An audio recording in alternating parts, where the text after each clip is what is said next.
Welcome back to our studios here in Lahore. I'm Hamza Amjad. Now, Foreign Minister Shah Mahmood Qureshi says due to Pakistan's efforts, the whole world is discussing the issue of occupied Kashmir. Addressing the Kashmir conference in Islamabad, he said Pakistan will always stand with Kashmiris. He said Prime Minister Khan will present Kashmir's case at the UN General Assembly on September the 27th. Azad Kashmir Prime Minister Raja Farooq Haider said Pakistan is a stumbling block for India. President Arif Alvi and Senate Chairman Sadiq Sanjarani will address the conference. The European Parliament has called on India to end its lockdown of occupied Kashmir and lift its communications blackout. Meeting in Strasbourg, the Parliament strongly criticised India for denying Kashmiris their right to self-determination under UN resolutions. The EU Parliament was discussing the deepening crisis in occupied Kashmir after India's illegal annexation of the disputed territory. It said New Delhi must be held accountable for the murder of Kashmiris by the Indian Army.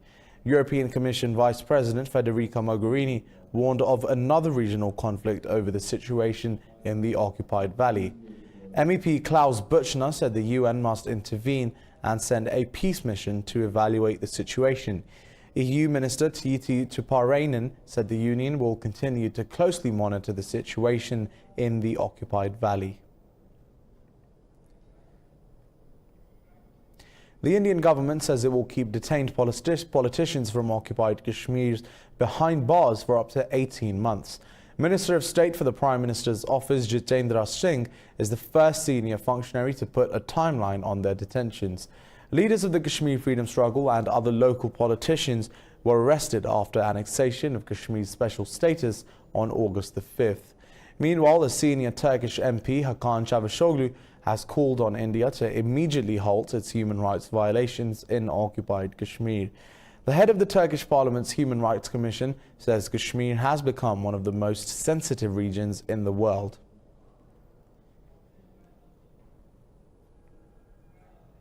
Pakistan calls on the international community to take notice of Indian External Affairs Minister's irresponsible remarks about taking jurisdiction of AJK.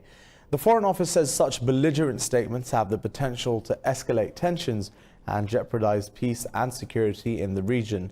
Now, Pakistan rejected provocative remarks of Indian Foreign Minister Subramaniam Jaishankar that Azad Jammu and Kashmir belongs to India. A statement by Pakistan's Foreign Office said the remarks show India's frustration over the exposure of human rights violations in occupied Kashmir. It says Pakistan stands for peace but is ready to respond effectively to any act of aggression. The presence of around 1 million military personnel in Indian occupied Kashmir has made it one of the world's largest prisons. The Taliban say its doors are still open for peace talks if US President Donald Trump wants to resume dialogue. In an interview, Taliban chief negotiator Sher Mohammad Abbas Stanigzai said negotiations are the only path to peace in Afghanistan. Now, Stanigzai said the Taliban did nothing wrong by launching attacks on US troops in the absence of any ceasefire. He said the US should not have reacted to the death of one American soldier by killing thousands of Taliban fighters, as Washington has claimed. The chief negotiator said the Taliban hope that the US will rethink its decision and resume negotiations.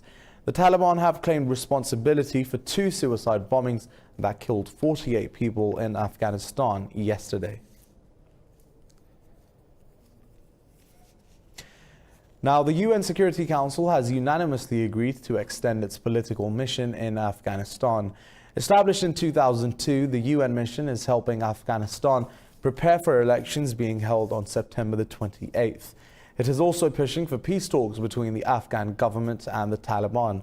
Talks between the US and Taliban to end the decades-long war collapsed earlier this month.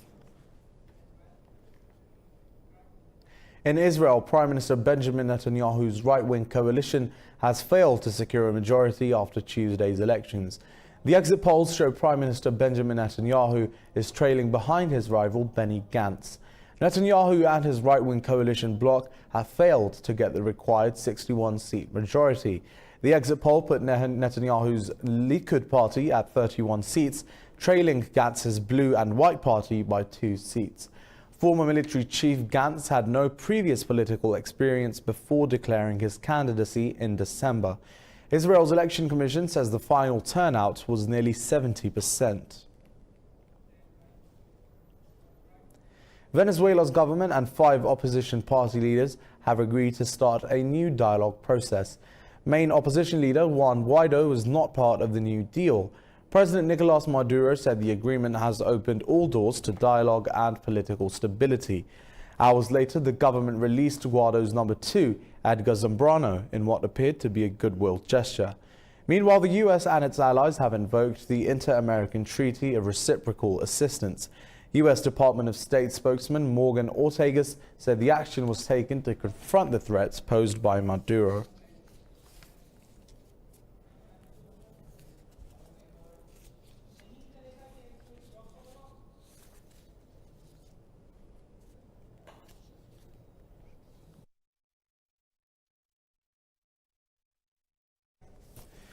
Now, the US says it is reviewing evidence suggesting Iran was behind recent attacks on Saudi oil facilities. Vice President Mike Pence says the US stands ready to defend its interests and allies in the Middle East. President Trump earlier warned the US is fully prepared to respond to the attacks, but he also says the United States does not want a war. The US Vice President says if Iran carried out attacks to pressure Trump to ease sanctions, the strategy will fail. He added that the evidence of attacks on the oil facilities is being evaluated. But as I close on this point, let me say we're evaluating all the evidence. We're consulting with our allies, and the President will determine the best course of action in the days ahead. But I promise you, under President Donald Trump, America will maintain our energy dominance. We will maintain our momentum toward energy independence. Now, international oil prices have declined over 6% since Saudi Arabia said it would restore its full supply capacity by the end of the month. More in this report. Much of Saudi Arabia's oil supply capacity has been offline since 2 major oil installations were damaged in airstrikes on Saturday. Saudi Energy Minister Prince Abdulaziz bin Salman says the kingdom has plugged the shortfall in supplies by tapping inventories. Over the last 2 days, the damage has been contained, and more than half of the production capabilities that were damaged as a result of the attack have been recovered. The company will meet its commitment to its customers for this month by withdrawing from its reserves of crude oil and making some changes to some oils with the view that complete production capabilities are restored to 11 million barrels per day by the end of September. The Saudi Energy Minister says the kingdom will continue to play its role as a secure supplier to the global oil markets. Now, 2 anti-establishment candidates have taken the highest vote share in the first round of Tunisia's presidential elections. The Electoral Commission says law professor Kais Said leads the first round of voting, while jailed media mogul Nabil Karoui is second. Both have advanced to the runoff round, which will be held in November. 26 candidates, including the current Prime Minister and a former president, are running for the top office. The Election Commission says voter turnout remains 45%, down from 64% in 2014. Tunisia is the only democracy to emerge from the 2011 Arab Spring. And today, the UK Supreme Court will resume its hearing of petitions challenging the legality of the government's decision to suspend Parliament. Yesterday, 11 judges began their hearing of 2 separate petitions which argue that Prime Minister Boris Johnson misguided the Queen. The first hearing was held with demonstrations outside the Supreme Court in London. Lawyers for the petitioners told the court that MPs were being silenced ahead of a no-deal Brexit. But government lawyer Richard Keane said Prime Minister Boris Johnson did not breach his authority. He said Johnson would take remedial action if the court rules against the suspension of the House of Commons. Keane told the court Johnson can ask the Queen to recall Parliament, but he did not rule out the possibility that Johnson might consider suspending Parliament again. I have given a clear undertaking that the Prime Minister will respond by all necessary means to any declaration that the original prorogation was affected by any unlawful advice that he might have given. Now, opposition lawyer Lord Panic tried to convince the Supreme Court judges otherwise. Indeed, it's a greater breach, or could be a greater breach, of parliamentary sovereignty to prevent Parliament from legislating as it sees fit than it is for the executive to defy a particular law. Spain's heading to the polls for the first time in as many years on November the 10th. Acting Prime Minister Pedro Sanchez announced fresh elections after failing to form a coalition government. In polls held in April, Sanchez's Socialist Party won the most seats but fell short of a parliamentary majority. He called fresh elections after King Felipe failed to build a consensus between rival party leaders. At a press conference, Sanchez blamed the opposition for the political deadlock.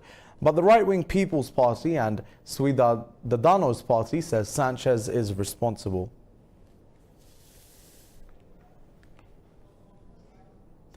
A British government lawyer says Prime Minister Boris Johnson will take remedial action if the Supreme Court rules against the suspension of Parliament. Richard Keane told the court that Johnson can go to the Queen and ask her to recall Parliament. Keane did not rule out Johnson suspending Parliament again. Britain's Supreme Court is hearing petitions against Prime Minister Boris Johnson's Parliament suspension. The court will have the final say on the suspension's legality, and a ruling is expected by early next week.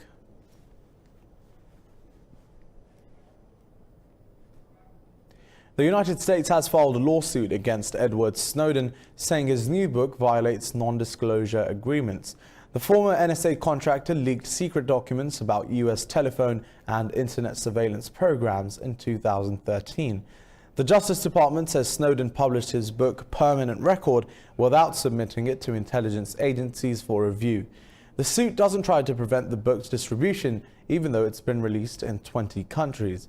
The United States does not want any proceeds Snowden earns from his book.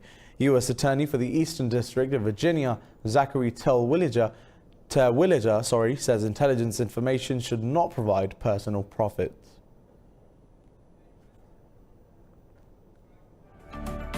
Well, with that, we're going to take a break, but don't go anywhere. More stories to follow.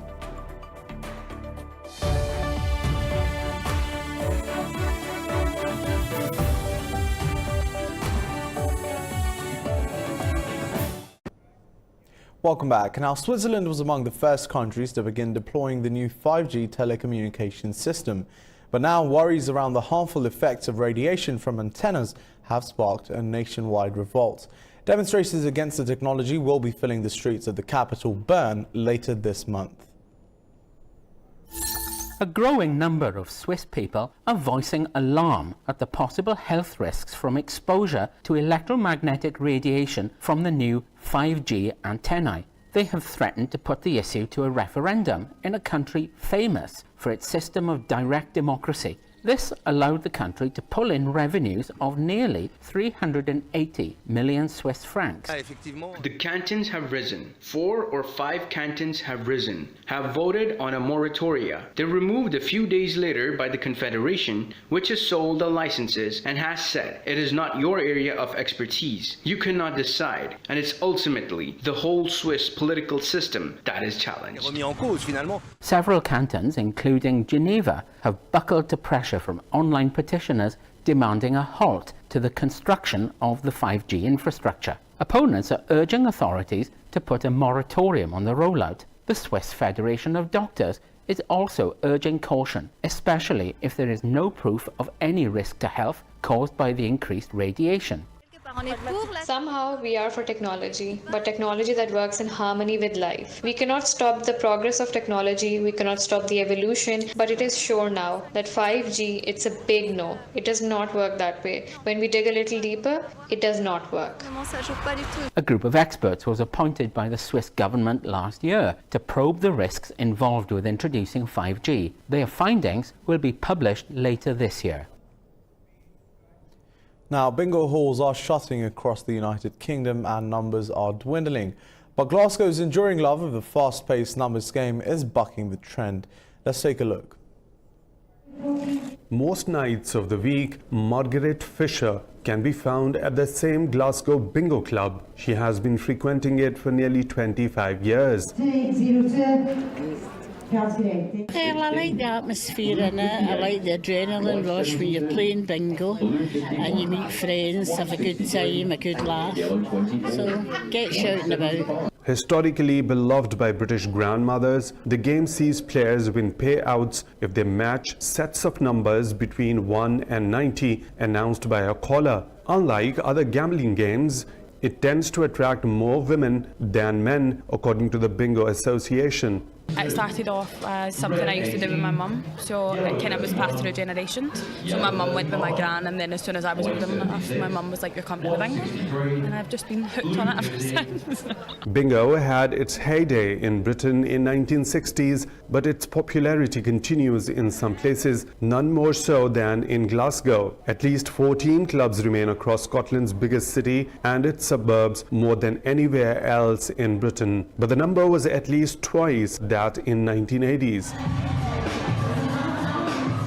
As you go to other cities, like Edinburgh for say, what happened in Edinburgh is that the local population moved out of the city, so bingo is not as popular in Edinburgh as it once was, because it's been pushed to suburbs. Well, in Glasgow, we've still got these big housing conurbations at the east end of Glasgow, so we get these massive bingo clubs like you have here in the Glasgow Fords. Across town, at a trendy converted industrial space on the banks of River Clyde, a new version of the game has abandoned all usual etiquettes. Bongo's Bingo, played in nightclub-style setting and livened by music, is attracting the Friday night party crowd.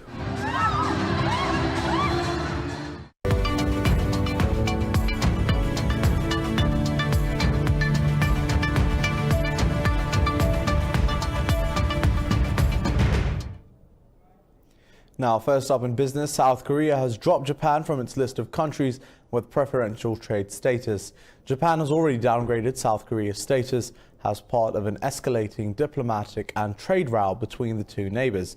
South Korea's Ministry of Trade and Energy says the regulations will apply to weapons exports. Relations between the two countries have declined after a ruling by South Korea's Supreme Court last year. The ruling says Japanese companies should compensate South Koreans used as forced labor during World War II. Asian stock markets are trading mixed as investors await a US Federal Reserve decision on interest rates later today.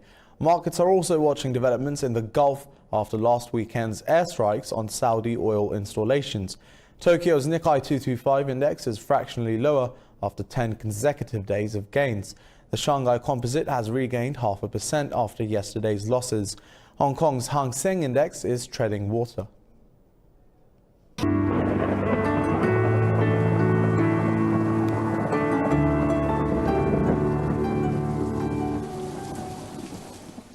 Well, let's take a look at the weather around the world.